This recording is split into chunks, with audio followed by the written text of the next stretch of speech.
Pardon, ce 7 octobre et ses conséquences sont venus percuter notamment ici la société française. Bonjour Flore Simon. Bonjour Pauline. Et la classe politique qui a été obligée, chacun à sa façon, de se positionner, allant parfois jusqu'à la fracture. D'abord du côté gouvernement, Emmanuel Macron est depuis un an sur une ligne de crête. Oui, et pour illustrer cette ligne de crête, cet exemple, samedi sur France Inter, le chef de l'État a appelé à ce que les soutiens d'Israël cessent de livrer des armes. Je rappelle quand même que cet entretien avait été enregistré avant l'attaque de l'Iran sur Israël. Ça a quand même son importance.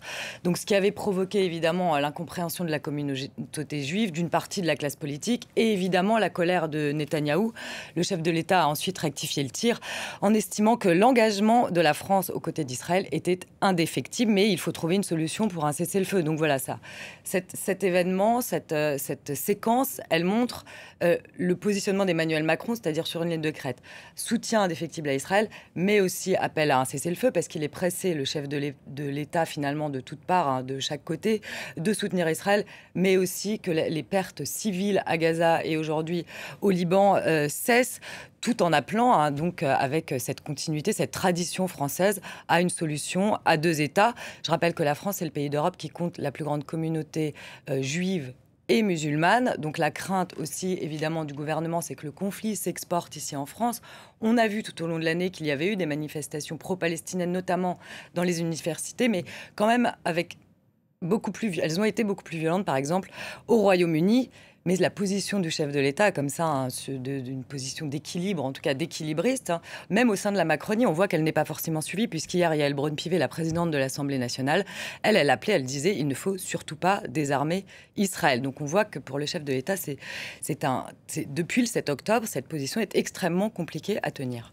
À gauche, ce 7 octobre et ses conséquences ont fait ressurgir ou surgir des divisions très profondes.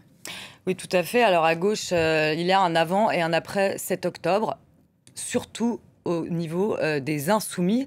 D'une part, alors on se souvient, à la gauche, en 2022, elle avait donc créé la NUP, cette coalition de gauche, pour les législatives, sauf qu'il y a eu donc le 7 octobre et le positionnement des insoumis, d'une part, qui a fait exploser cette NUP, puisque je rappelle que les insoumis avaient refusé de qualifier les attaques du 7 octobre de terroristes, et puis d'autre part, après le 7 octobre, la cause palestinienne est devenue le cœur de la campagne des Insoumis et de Jean-Luc Mélenchon, d'une part pour les élections européennes, d'où a d'ailleurs émergé la figure de Rima Hassan, cette militante pro-palestinienne, depuis élue au Parlement européen, mais aussi pour la campagne des législatives de 2024, où la cause palestinienne a été le cœur de la campagne. Le but de Jean-Luc Mélenchon, c'était bien sûr de parler à son électorat, les jeunes, et les électeurs des quartiers populaires. Sauf qu'on a vu de nombreuses dérives. Jean-Luc Mélenchon, il a parfois été accusé de flirter avec l'antisémitisme.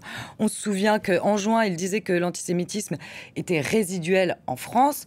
Je rappelle quand même qu'au premier trimestre de cette année, 300% d'actes antisémites de plus par rapport à l'année dernière. Donc, factuellement, non, l'antisémitisme n'est pas résiduel en France. Le président du CRIF, d'ailleurs, a accusé ce matin les Insoumis d'être responsables de la montée de l'antisémitisme en France.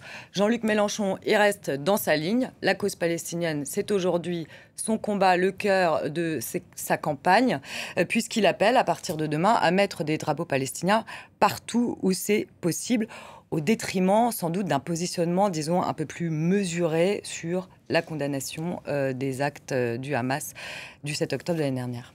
Des accusations d'antisémitisme à l'encontre de l'extrême gauche française, sur lesquelles l'extrême droite, pour le coup, a capitalisé d'une certaine façon pour poursuivre sa stratégie de dédiabolisation. Oui, un parti antisémite qui colle à la peau du Rassemblement national depuis sa fondation, depuis ce Rassemblement national, ex-Front national, je rappelle, fondé par Jean-Marie Le Pen, par d'anciens Waffen-SS, par d'anciens collaborateurs du gouvernement de Vichy. Jean-Marie Le Pen qui avait estimé que les chambres à gaz étaient un détail de l'histoire. Donc Marine Le Pen, là, depuis 2011, elle veut absolument se défaire de cette image. Et le 7 octobre a été en quelque sorte une occasion, je mets là bien sûr des guillemets, pour elle de se positionner. Alors elle a participé à la marche contre l'antisémitisme du 12 novembre, c'est extrêmement symbolique, d'ailleurs les Insoumis n'y étaient pas. Elle se pose désormais même en rempart contre l'antisémitisme, elle condamne toujours avec fermeté dès qu'il y a un acte antisémite en France, sauf que le passé est difficile à gommer, Pauline. On a vu lors des dernières législatives des candidats qui avaient tenu des propos antisémites, on a même vu une candidate se prendre en photo avec une casquette nazie. Et voilà, on peut dire que le passé a la dent dure et qu'il y a quand même des restes dans ce parti du Rassemblement national. En tout cas, on a vu ces candidats qui étaient, pour le coup, pas tout à fait passés à autre chose. Merci beaucoup Flore, c'était le fait politique. On va